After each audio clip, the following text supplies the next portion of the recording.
This Old House Radio Hour is supported by the Home Depot. Whether you're tackling a kitchen upgrade, organizing your garage, or building out that back deck, it's important to keep your projects on track. Fast, free delivery from the Home Depot makes it easy to keep things moving in the right direction. If you're just starting out or you're stuck in the middle, the Home Depot has same-day and next-day delivery, so you can get what you need fast. Maybe you need a tool, more materials, some extra paint and supplies, or a battery to power your way through that project. Whatever you're working on, get fast, free delivery from the Home Depot. How doers get more done. Order select in-stock items by 4 p.m., subject to availability.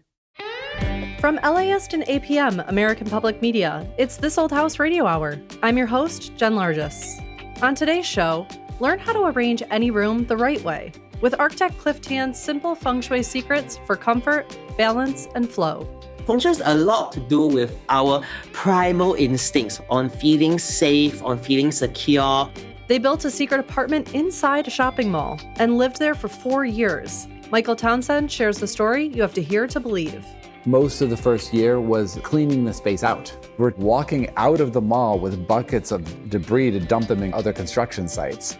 The former head groundskeeper of the Boston Red Sox shares how you can give your lawn a major league makeover. All of this, plus we're answering your home improvement questions at 877-864-7460. Coming up right after the news.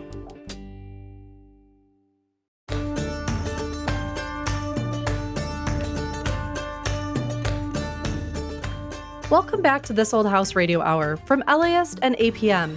I'm your host, Jen Largis. When a room just doesn't feel right, it's often not the furniture or even the color. It's the flow. Today, architect and Feng Shui expert Cliff Tan reveals how a few simple changes can transform the way a space feels without a big renovation. Whether you're working with a cramped apartment or a cluttered entryway, Cliff's practical tips will help you create a home that feels more balanced, welcoming, and alive. Cliff Tan, welcome to This Old House Radio Hour. Hello, thank you for having me here. Oh, we're so glad to have you. So for anyone who's maybe not familiar, can you give us a quick Feng Shui 101? Where does the concept come from, and why do you think it still resonates so well with people today? Got it. Okay, so Feng Shui is this ancient Chinese practice of how to build houses and lay structures on the landscape. It originated 3,000 years ago. It was just the knowledge of how best to place your structures or your graves at the time so as to protect yourself from any kind of threats and also enhance and maximize prosperity. Fast forward to today, people are interested in making their homes as good as they possibly can. So Feng Shui is about understanding your environment and how you respond to it and creating the best possible space for yourself to thrive. I love that. And how does Feng Shui differ from other design approaches like minimalism or maybe a Scandinavian hygge? Is it more about aesthetic or emotion? Feng Shui has a lot to do with psychology and how it affects your inner psyche. So it taps on on our primal instincts, on feeling safe, on feeling secure, on trying to strive for the best resources where there's light, where there's water, and to protect ourselves from predators. So it's about creating a space that we feel sound and therefore ready to do whatever we want to do. So are there specific architectural elements, maybe like a staircase, bathroom, window placement, that disrupt the flow of energy if they're not done carefully? Yeah, so in Feng Shui, everything has a kind of energy. A staircase, kind of, when you see a staircase, you feel like rushing up. So you tend to not want to put a staircase where you don't want people to be going up the staircase. And for example, a bathroom door we associate with the toilet. Toilet energy is very dirty, very smelly. We don't really want it to be next to my dining table, for example. So we create associations with what we think a certain architectural element might be. And when the association doesn't match the intended function, that's when it's not good. Many of us are still working from home. What is one thing that we could do to make our workspace feel more supportive or energizing? Well, there's this concept of the command position. When you work, you always want to feel like you're in command of the space. Or in other words, you don't feel too vulnerable. Many people will work in places such as like the living room or the kitchen, and they might be working with their back to the main room. So your friends or your family might be walking in and they will appear in your virtual meeting background, or they'll be making lots of noise and making making you feel a bit distracted. So it is about putting yourself in a way that you're in your own little cocoon. So you normally sit with your back against a wall and you're sitting facing the rest of the room and a window if possible. So you get to see everything around you, yet people around you cannot see what's going on your screen. And for anyone who's never heard the term command position, can you help us understand that? It is a bit like how you feel sitting on a stool versus sitting on an armchair. When you sit on an armchair, you feel like the backrest is supporting you. You have arms, you can see everything. Like people can't really tap on your shoulder. Whereas if you're sitting on a little stool, the spinny kind, you feel like you could fall backwards if you are a bit drunk and you might lose your balance. So a command position is the way to help support you when you're and sitting. And feel protected, it sounds like. Feel a little bit more in control. And feel protected from the birds and the monkeys. What's one of the most common misconceptions that people have about Feng Shui? Oh, they are a bit scared of Feng Shui. The biggest misconception is if they do something wrongly, something bad will happen. But it's not like that. Don't be afraid of Feng Shui. It is there to help you. There's no repercussions if you don't follow it. It's more like understanding why it makes sense, and then you can apply with that knowledge in mind. And what is the biggest mistake you see people try, or the biggest mistake you see people make when they're trying Feng Shui in their home? They overdo it. So, like when I talk about the desk in the command position, I say you must have a back, your wall behind you, and you must see the door in front of you. Many people, they put their desk in such a way that they are smack in front of the door, in line with the door. They look like a receptionist. It's a bit too busy, too much energy coming from the door, attacking you from the front. So it is about moderation. No, I guess I would tell people to kind of trust your gut. If you so-called follow Feng Shui and it doesn't feel right, it probably is not right. If a listener is inspired by this and wants to do just one thing to bring better energy into their home today, what would that be? Is try to just understand how you use your space and make sure that you feel good wherever you are. One thing that plagues a lot of homes is clutter, making sure everything has its place so that you know where they are. Once you know where all your things are, you will feel less overwhelmed and more in control with your space. So look around you and try to delegate spaces in your home and put all your stuff where they belong. Put your things back where they belong. Perfect advice. Well, we thank you so much. This is amazing to learn about and to dive into. And I have a couple ideas of things I'd like to try. Yeah. So we thank you for your time and for being with us today. It was such a pleasure. So now you know. Yeah. I feel like I've got some work to do. That was Cliff Tan. For more information, go to www.dearmodern.com.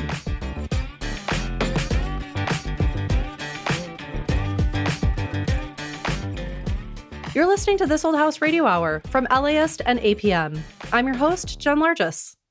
Right now, we're tackling your DIY and home improvement questions. From painting to plumbing, carpentry to concrete, flooring to framing, landscaping to lighting. We've got an expert on site to help you get the job done right. Call us now at 877-864-7460.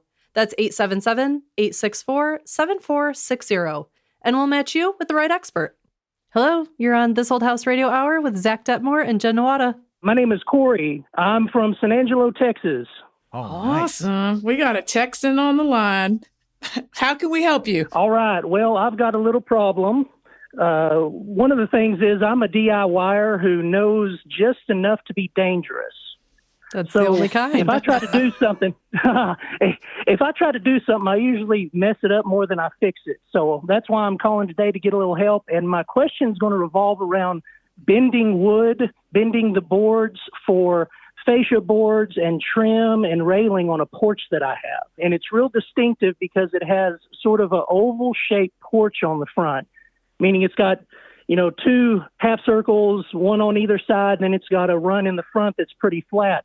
It has a gutter system that's actually built into the actual roof. So as it comes down, there's a gutter there. It's not a separate gutter that you attach to the fascia board, but that gutter over time has started to leak, and it started to affect some of the boards are rotting out. So what I'm looking at is replacing a lot of the boards. I'll eventually update the entire porch and do the railing, but I'm concerned about the curve of those half circles and trying to get the boards to curve without breaking. So I wanted to see if you had any ideas, tips, or techniques that I could use as a DIYer to try to get those boards to fit and look good. Love it. Well, let's remember, I think all three of us started out as DIYers and we just failed so much that we eventually became professionals. That's how you learn. Right? All right. That's the only way. That's the only way. I'm like, oh, I'll never do that again. Yeah. But I learned. That's right. What do you think, Jen? Well, I think you should fix the gutters first. Start with where the drip is coming from, where the rot is coming from. Figure out where the leak is. You might need a whole new gutter system, or is it backed up? Are there leaves in it? And its connection to the downspout. Make sure your downspouts are clear, and that the exit point of the downspout is open to either open air or to a dry well. So make sure those are all clear. And okay. Zach, I'm throwing the wood part to you. Yeah, I love the idea of addressing the water problem first. What is this gutter lined with, if anything? What do you see when you're up there? Turn of the century tin with solder. Oh, so cool. So it's one of those old ones. Yeah, it looks cool. It's really neat. It's going to be a job to fix it, though. Got it. All right. So I think in terms of the gutter, if you were to remove that tin and the wood was okay, you could reline that with the appropriate thing would probably be copper that's soldered in place. However, that's also the expensive option. So you will see a lot of people using membranes like EPDM is one that's commonly used. The problem with the copper is it's really not something that lends itself to a DIYer. And that's something that I would typically bring a professional in to do. And in terms of the deck, is it a typical, like a tongue and groove porch floor type material? I will probably use some tongue and groove boards eventually when I replace everything. So one easy way to do this, if you're okay with not being 100% period correct, is you could use a PVC product to follow that curvature and bend it right around without having to do any relief cuts or anything like that. And then you could take an offcut of that PVC board. So say you bought a 12-inch piece and then you ripped 3/4 of an inch off that, and then you temporarily affix that with a nail or a screw on top of the fascia board below your new porch flooring, if this makes sense. Then you can follow that 3/4 inch piece with a router, and it's going to effectively duplicate that radius on the porch floor with a 3/4 inch overhang or however large you make that piece. And it does take some of the guesswork out of it because you're not actually measuring or cutting or making some sort of complicated jig. You're just following the existing framing and the fascia that you've recently installed. I think you got this. I do too. You're swimming in the deep end. I think I'm in over my head. That's the best place to be. The best thing to do is just start ripping things apart, and then you're going to have to figure it out. This is true. Of course, yeah, out of necessity. I love it. No, I think that's a good tip. Okay, understood. All right, well, take care, Corey. Thank you so much for calling. Hey, I appreciate all your help, and it's been an honor speaking with all of you. All right, good luck. Go get them. Thank you. Bye. After the break, our experts answer more of your home improvement and DIY questions. Call us at 877-864-7460. That's 877-864-7460. Coming up on This Old House Radio Hour from LAist and APM. Stay tuned.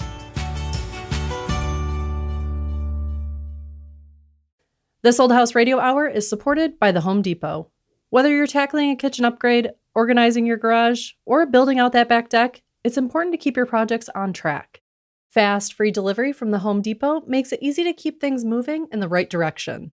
If you're just starting out or you're stuck in the middle, the Home Depot has same-day and next-day delivery, so you can get what you need fast. Maybe you need a tool, more materials, some extra paint and supplies, or a battery to power your way through that project. Whatever you're working on, get fast, free delivery from the Home Depot. How doers get more done. Order select in-stock items by 4 p.m., subject to availability.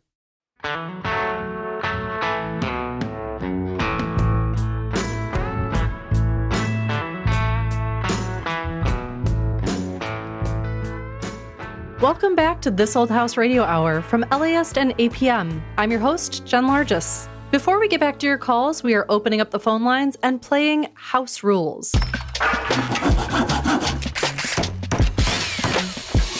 This is a game where we test your knowledge of common DIY and home improvement procedures. No lifelines, no second chances, just you, your instincts, and a shot at glory. Hello, you're on House Rules. Hi, this is Jeannie Bruner from Holyoke, Massachusetts. Hi, Jeannie. How handy are you around the house? I'm learning. I have a big desire to be handier, but I haven't done too much yet. Just the basics, the painting and stuff like that. That's a really great place to start. So I think you're going to be well prepared for this game. Excellent. All right, so here's how it works. I'm going to ask you 2 multiple choice home improvement questions. If you miss the first one, the game is over. But if you get it right, you move on to question 2. If you answer both correctly, you win the ultimate prize, a custom voicemail recording from This Old House's very own Richard Trethewey. Sound good? That sounds amazing. All right, Jeannie, let's play House Rules. Here's your first question. Which one of these is the name of a real wrench? Is it A, squid, B, alligator, or C, hawk? Oh my gosh, I don't know. Alligator? To get the right answer, we asked Zach Detmore, a general contractor for the show, and this was his answer.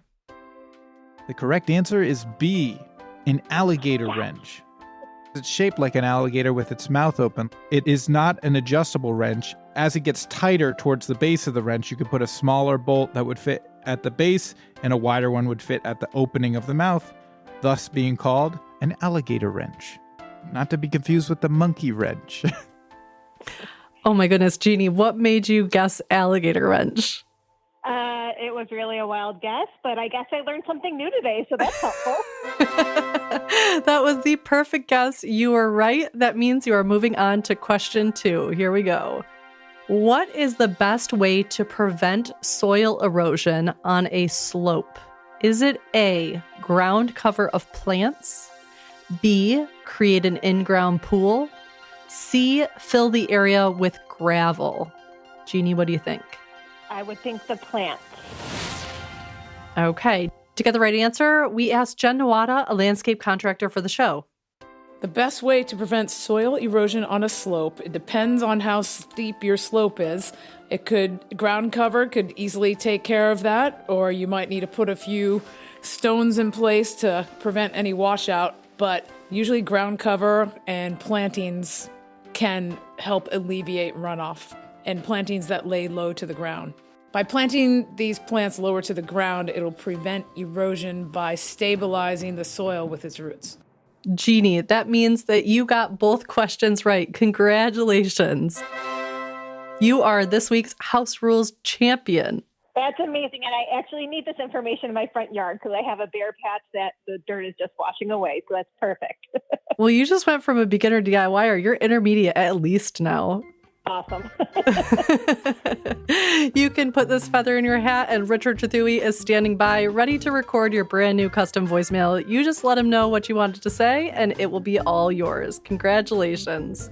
That was fun. Want to be on House Rules? It's easy. Call our hotline at 877-864-7460 and leave us a message saying, I want to be on House Rules, along with your name, where you're from, your phone number, and a good time to call you back.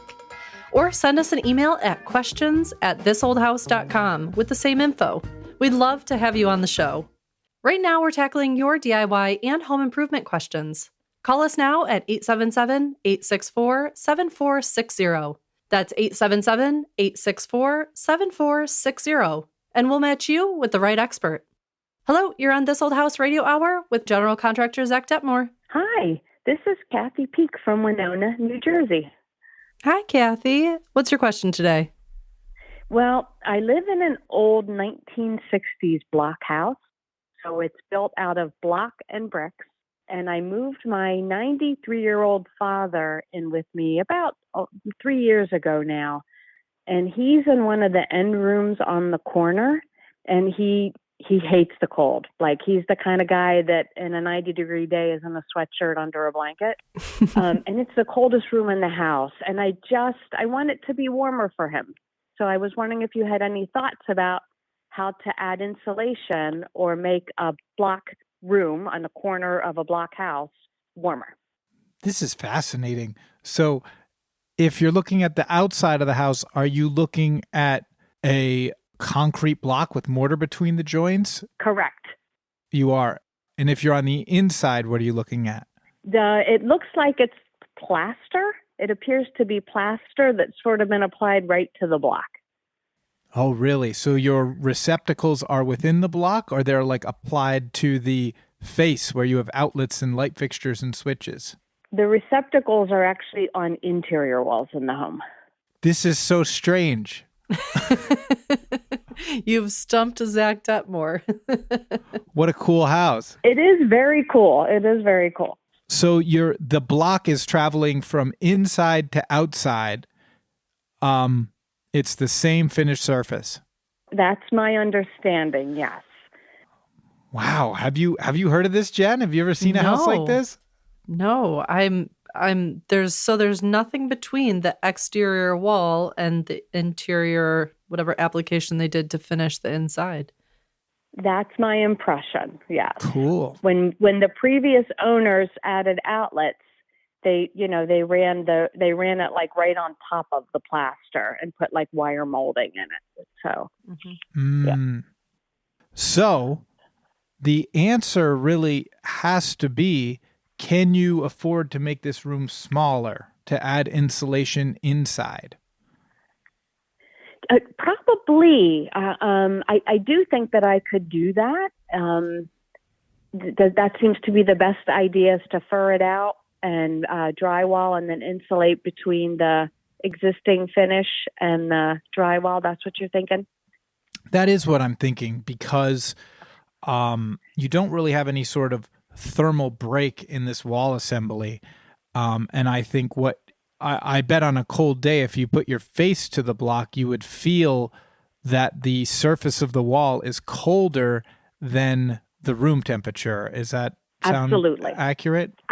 Yes. It is truly icy in all four corners of the house. Yep. I think even an inch of insulation on this wall would probably make a substantial difference. So I would speak with, hire a professional to do this, because there's insulation and there's drywall and there's paint and there's baseboard and window casing. There's a lot of work to be done, but it's fairly straightforward. And I don't think it'll take an incredible amount of insulation to give you more comfort in this space. Okay. I was going to ask about the windows. That was my one concern. If you make the wall thicker, what do you do there are two windows on those two exterior walls, and I was curious how you make that look right. Right. So you most likely, I don't know what the condition looks like, but most likely you'll pop that casing off and do like a jam extension, right, Jen? Something like that, maybe? Yeah, something to bring it out. But I think that'll be, relatively easy, and maybe you could add some outlets in that wall while you're at it if you feel like, maybe making the room a little bit more safer, or maybe you could even add like a wall-mounted heater to that wall if you're concerned that maybe the insulation won't be enough. Great ideas. Thank you. That was very helpful. I appreciate your time. No problem. Good luck with it. Thank you. Bye-bye. You're listening to This Old House Radio Hour. Call us now at 877-864-7460. Hello, you're on This Old House Radio Hour with painter Mauro Henrique and general contractor Zach Detmore. Hi there. This is Pam Barker calling from Sterling Heights, Michigan. Ooh, a fellow Michigander. So what's the story over there in Michigan? What's going on with your old house? I have been doing some modernizing around my fireplace. Put in an electric fireplace and removed the mantle. So now what I'm looking to do and get advice on is painting the brick that surrounds the fireplace. The measurements of it are 9 feet long, and it's a slight cathedral ceiling, so at its highest point, it's about 11 feet. And this is a house, not an airplane hangar? Yeah, right. It's a nice sizable room that it's in, I will admit. That's a nice way to put it. And the house is almost 40 years old, so I'm looking to update the brick. It is a red brick, same as was used on the outside of the house when it was built. Any advice that I can get on cleaning the brick first and then painting it and how I should handle that so it lasts a long time? Do you have anything on the brick right now? Any paint or any sealer? No paint. It's just natural brick as it's been since the day it was installed. And you want to paint all the bricks, right? Yep. When you do masonry or brick, they absorb a lot of paint. Okay. Because they're never on a nice and smooth finish. It's not sealed or anything. Right. Just prepare to put multiple coats and the surface, because the first coat, it might look like you have done halfway job. Right. It's going to look faded. It's going to look so, and then the best application, you didn't ask me that, but I would definitely use like one of those cheap brush, those Chinex brush that you can apply on, and those are the best technique to paint brick. It's a perfect DIY. Take your time, have fun. Right. And get the fireplace done. But brush, to me, is the best application that can get into the little spaces and all the texture being covered. What do you think, Zach? Let me ask you this question. How are you with graffiti? I'm not an artist. Okay. All right. Just had to ask. Mara, what's the prep work when you're doing brick or something like this? How do you prepare brick for paint? Is there anything special you need to do? It needs to be like free of dust 100%. It needs to be washed, to be clean and dry really well. Sure, the step 1, 2, 3, what I always call is like prep, and paint. Prep, and paint. Is a primer necessary before I do the paint? I would definitely put a coat of primer, yes. I would do like a masonry primer, and I would definitely go like a masonry paint on top of the primer, so it makes sure all the coats are bonded together. And if you like to put a little sheen on the floor, it goes from flat to high gloss. You just, whatever desirable sheen you like. Right. But it's a doable project. Yes. Well, that's what I was hoping to hear. I mean, I have the determination to do it, so it's just a matter of, as you say, the prep, and paint. Prep, and paint. Always. Words to live by. Yeah. The most important thing, remember, have fun. That's for sure. Thanks, guys. Thank you. Good luck, Pam. You're listening to This Old House Radio Hour. Call us now at 877-864-7460. Hello, you're on This Old House Radio Hour with plumber Richard Trethewey and general contractor Zach Detmore. Adam Williams, Harrison, Ohio. Hey, Adam, are you a DIYer, Adam? This is Zach Detmore here. Hey, Zach. Yeah, I am a DIYer. I'm actually working on something right now at home. Oh, excellent. Let's get into it. What do we got? Oh, I'm making a storage shelf for a bunch of Legos. My sons, they've been getting Legos at the wazoo, and this year was no exception. So my wife, in typical wife fashion, was like, hey, I found this on Pinterest. Do you think you can make something like this? So I whipped something up and just wrapping it up now, actually. Just finished the last coat of poly on it. The premise of every project. Oh, nice. Right, exactly. Is that what you're calling about? Legos? No, I'm not. No. So my question is for Richard. Rich, how you doing? Love your show, man. You guys are actually a staple in our household every night. Thank you. My wife, she's not here right now, but if she was, she'd be screaming at the top of her lungs, just wanted to say hi. So my question for you, Richard, is we moved into our house about 4.5 years ago. And part of the draw to this place was it was a little bit older, but they had updated the mechanicals in it, and they just put a heat pump in. This was in 2019. And it's a great system, super efficient. We're in zone 6, so in the wintertime, it's not the most efficient. And the auxiliary heat is electric, so it's resistant. And our bill this year, it's the first time it's been over $400. And I was starting to think, we're out in the country a little bit. We're on some property. And I was wondering how hard it is to retrofit a propane system in the HVAC heat pump system. How many outdoor condensing units do you have? One or multiple around the building? Just one. Okay. And then how does the heating or cooling get delivered into the building? Is it those high sidewall cassettes, or is it a ducted system? Is it come out of ductwork? Yeah, it's forced air and it's all ducted. And you'd be disappointed. There's no mastic on any of the vents. Oh gosh, I'll be right over. All right. So they took out a conventional furnace and just put a heat pump furnace section in, right? So, and then an electric element in the top of the unit. So that means you're fundamentally stuck with that. The only other, in looking back in retrospect, it could have been that you kept your gas furnace in, but that added a heat pump cooling section or cooling coil on top of the furnace that would have given you the chance to either use propane or the heat pump. And that's sort of what we see a lot of people doing it. The thing is, there's rebates available now for everybody if you completely get rid of fossil fuel. And so you'll get money from the utilities to switch completely to electricity, but you're sort of then painted into this corner that you're in now. The heat pumps work beautifully. They really do. I don't tell you they don't. But as you get down to these design conditions, there's less and less heat to be found in the cold air outside, and you then have to go to backup. So I think for your house, this house, for all of your Lego projects and everything you're doing, you're going to end up having to stay with the heat pump system. One room, you might do a propane fireplace or some way to give you the sort of the warmth of a hearth and sort of zone it so you didn't have to heat the whole building in those design conditions. Little contribution, but you're not going to be able to switch to propane logically at this point. Gotcha. Yeah, our other option was we were looking at these pellet stove inserts, and we have a chimney that we can't use. There's no flue tile. We had it inspected, and the guy that inspected it was like, "You're going to burn your house down if you burn in this."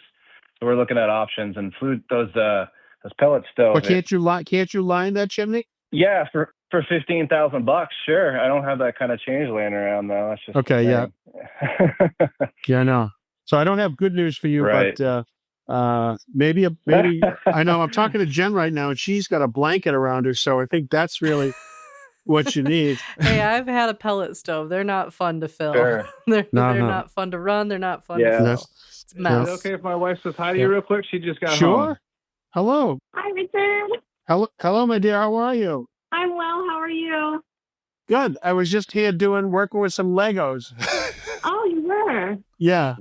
Oh, you were doing the bench. You were doing the bench. Yeah. I have to put him to work when he's home. Perfect. We hope we can get you guys to stay warm all winter. Oh, we love that. Thank you, Richard. Yeah, my wall would like that too.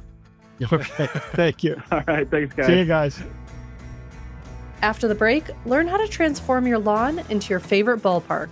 That's coming up on This Old House Radio Hour from LAist and APM.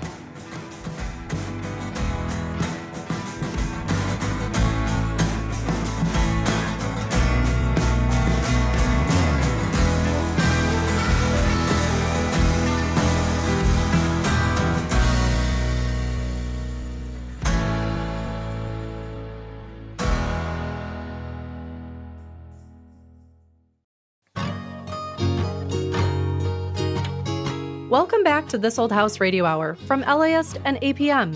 I'm your host, Jen Largis. Coming up, the former head groundskeeper of the Boston Red Sox shares how you can give your lawn a major league makeover.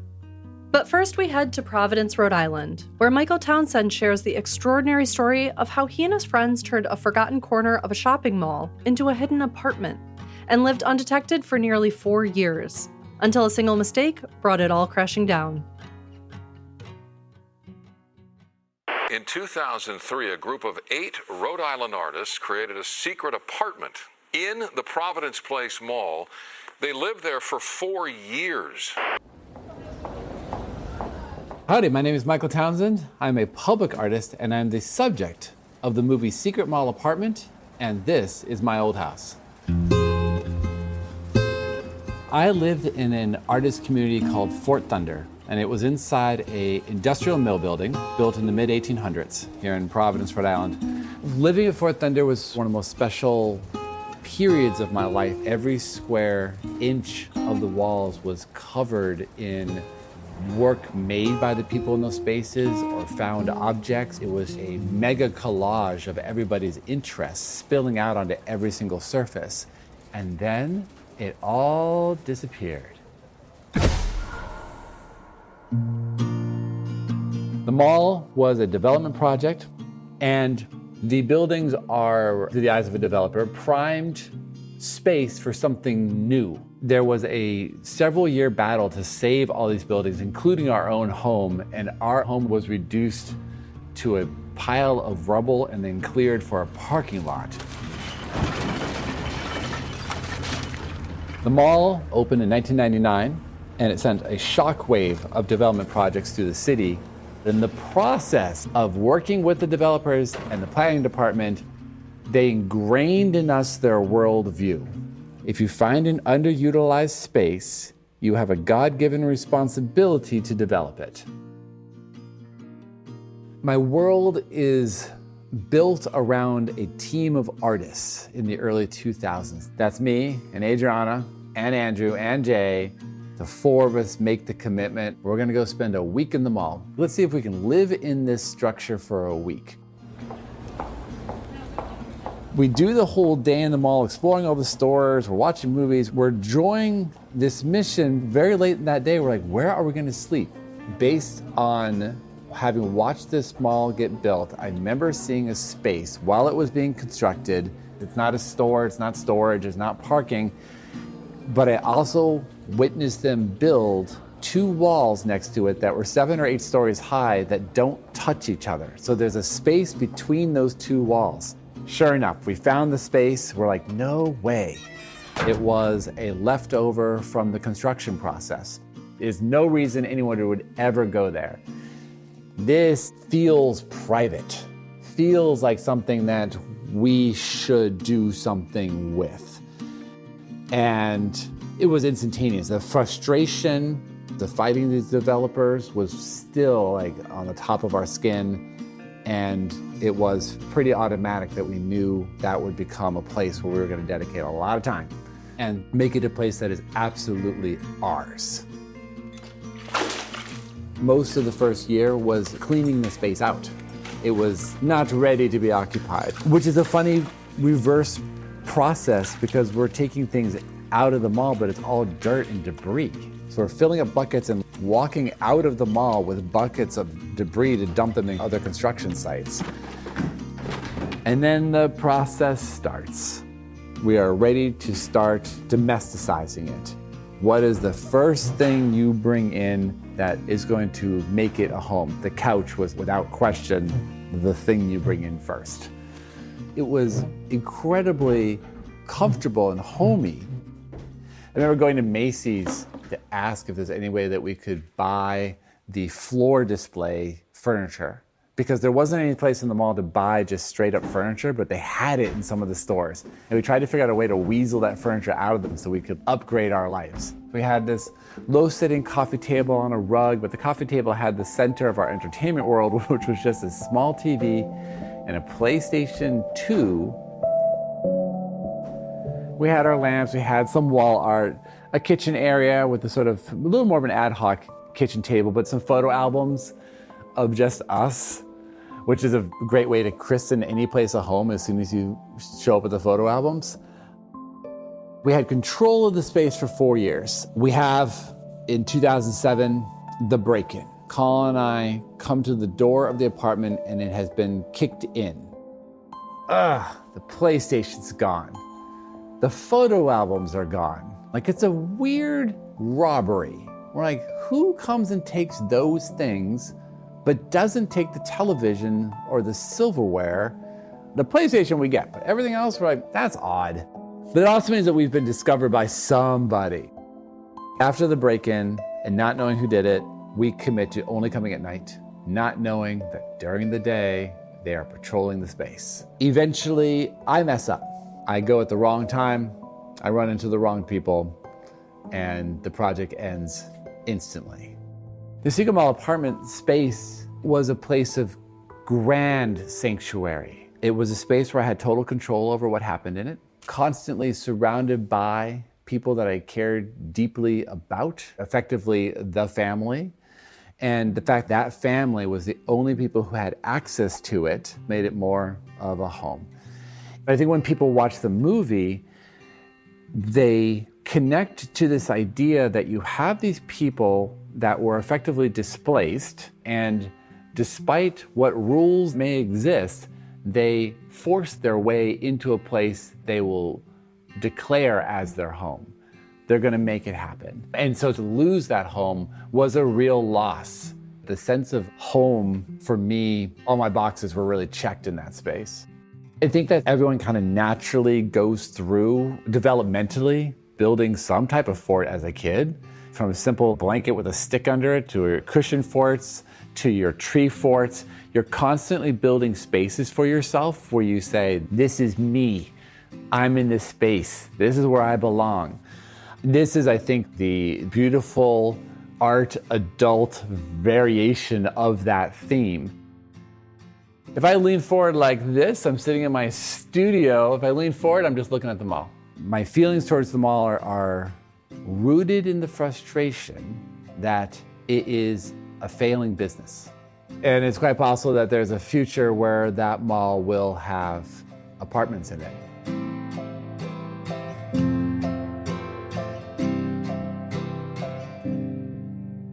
That was Michael Townsend. Secret Mall Apartment, the documentary film based on Townsend's 4 years inside the Providence Place Mall, is out now. Produced by Academy Award nominee Jesse Eisenberg.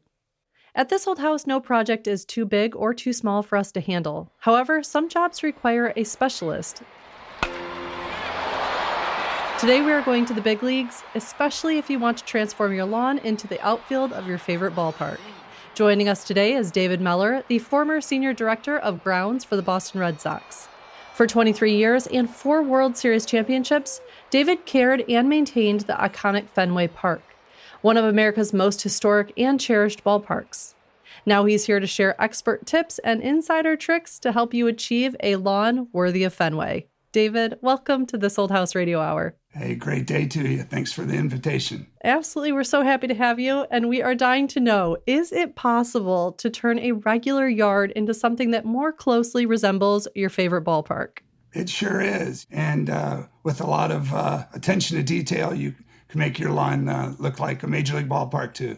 So how do you assess your lawn when you're first starting out? You know, do a walk of your lawn, look for trouble areas, for thin areas, look for weeds, for moss. You'll know if you have areas that are high traffic areas.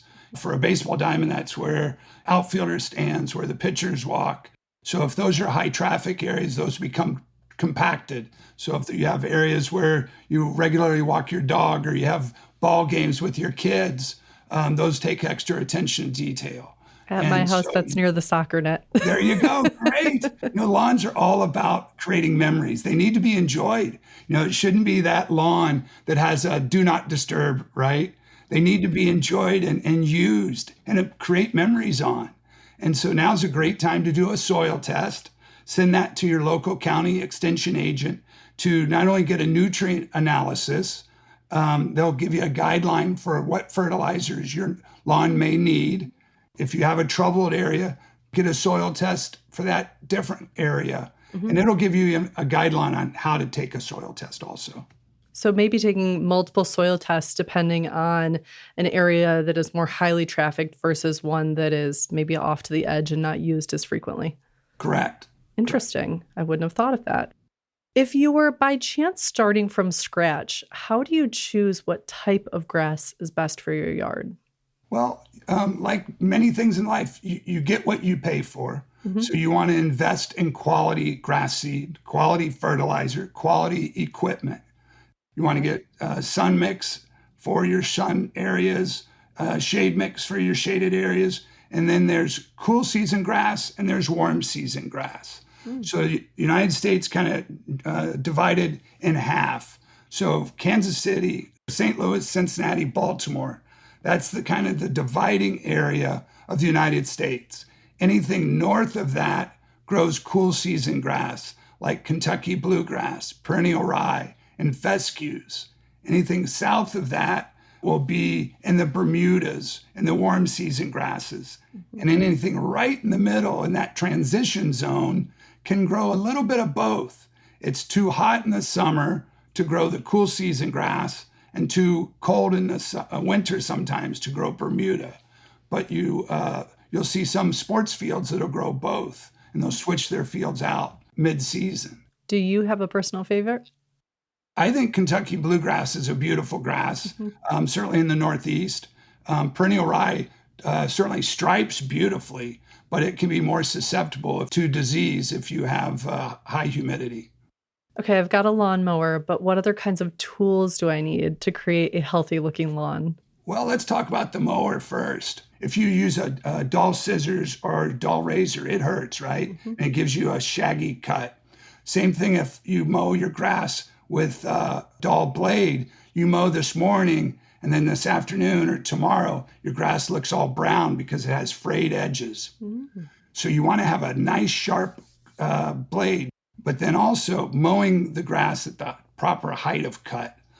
Too many people mow not often enough and wait till it's so tall that they're out there kind of baling hay. And they also mow it too short. You need to follow what's called the 1/3 rule. You're never cutting off more than 1/3 of the blade at a time. And so the more often you mow, the healthier it is for the grass. And if you mow often enough that you're following that 1/3 rule, you can actually let the grass blades fall onto the turf and they'll biodegrade. You don't need to bag them and then put them into a landfill. So the part we've all been waiting for, what is the secret, would you say, to cutting a lawn to look like a baseball field? Now, a lot of people ask about how do you get the stripes in the grass, right? Well, so any mower will make a pattern in the grass with its tires and its deck. Our mowers all have rollers on them, and that roller helps bend the grass blades in the direction the mower travels. So a light stripe goes away from you and a dark stripe comes towards you. So patterns are only limited by your imagination. They can be traditional checkerboard patterns. They can be festive, like the Red Sox logo. You can make your own homemade roller out of old lawnmower handle. You can go to a repair shop. You give them a few bucks and ask them if they have an old lawnmower handle.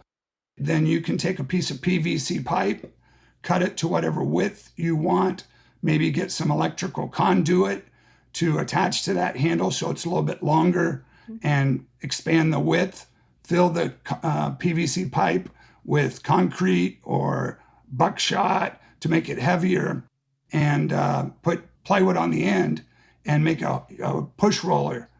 We've used linoleum rollers from, actually, my wife was watching This Old House and she said, David, come here quick. And there was a carpenter using a linoleum roller to put in a floor. And she said, David, this would be a great tool for you to use on a pattern. And so when we were doing the first time we did the Sox logo at Fenway in 2001, we were trying to figure out how to do the stripes in the socks, at the top of the socks. And I asked a young man to go down back to our tool shop to look for a tool. And he came running back and he said, Mr. Mellor, come with me. I found an incredible tool in the facility shop. And I turned the corner and there was that linoleum roller that my wife saw in This Old House 2 years earlier. We used that one from the Red Sox facility shop to make that first logo in the stripes. Oh, what a great story. But now we use a lot of water pressure. We'll use the mower and the roller to bend all the grass one direction, whether it's light or dark, and then use water pressure. And obviously, you know, our field drains great and you don't want somebody to slip. But if you're doing a happy birthday or a birthday cake or a number in someone's yard for a celebration for graduation, and you don't want to waste water, you obviously want to be careful with that. You could do an incredible pattern with water, with stars for the 4th of July, or a flag and do stars that way, or a push broom. There's a lot of different ways you can create a pattern and have fun with it. What does Fenway smell like when it's perfect conditions and everything is set and ready? Oh, golly. I love the smell of Fenway when it's just been mowed, even though I'm allergic to grass. I love the smell. Oh, I do. I get my head swells up and my nose runs and I itch, but I love the smell of fresh cut grass. I was humbled to have the opportunity to work at Fenway every day and to be in the majors. It was such a treat. The smell of Fenway is special. What do you think people get wrong the most in lawn care? I think they don't have fun with their lawn. I think that's important. Yeah. I think it's, it can be a beautiful backdrop, but it's all about creating memories for your family, your friends. When I was in college, I thought when I got my first lawn, it was going to be like a pool table, just smooth as possible, not a weed in sight, and just beautiful, lush grass. And then I had 2 daughters who taught me through their eyes how beautiful dandelion flowers were. And they would pick them from the side ditch but near the street and pick bouquets for my wife and I. And when they would go to seed, they would blow these puff flowers, as they called them, blow flowers, and spread the seeds all over our yard. And then I quickly realized through their eyes how beautiful dandelions were. Mm-hmm. So now my favorite flower is a dandelion. The most beautiful rose bush on Fenway Park's field could be considered a weed. So it's all about tolerance. Oh, I love it. Thank you so much for your time. Thanks. You have a wonderful day. That was David Mellor. His book, One Base at a Time, How I Survived PTSD and Found My Field of Dreams, is out now. We're nearly at the end of the show, which means it's time for the Simple Fix. Hi, Jen. It's Zach Detmore, general contractor for the show, and this is my Simple Fix. Are your windows sticking? My Simple Fix is use furniture polish on your windows gaskets. That's going to allow the window sash to slide more easily over the weather stripping. The benefit is it's also safe for the window sash and the paint.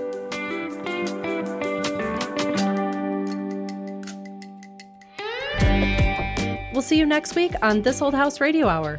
Our show is distributed by and co-produced by LAist Studios and APM, American Public Media. This Old House Radio Hour was created and produced by Ember 20.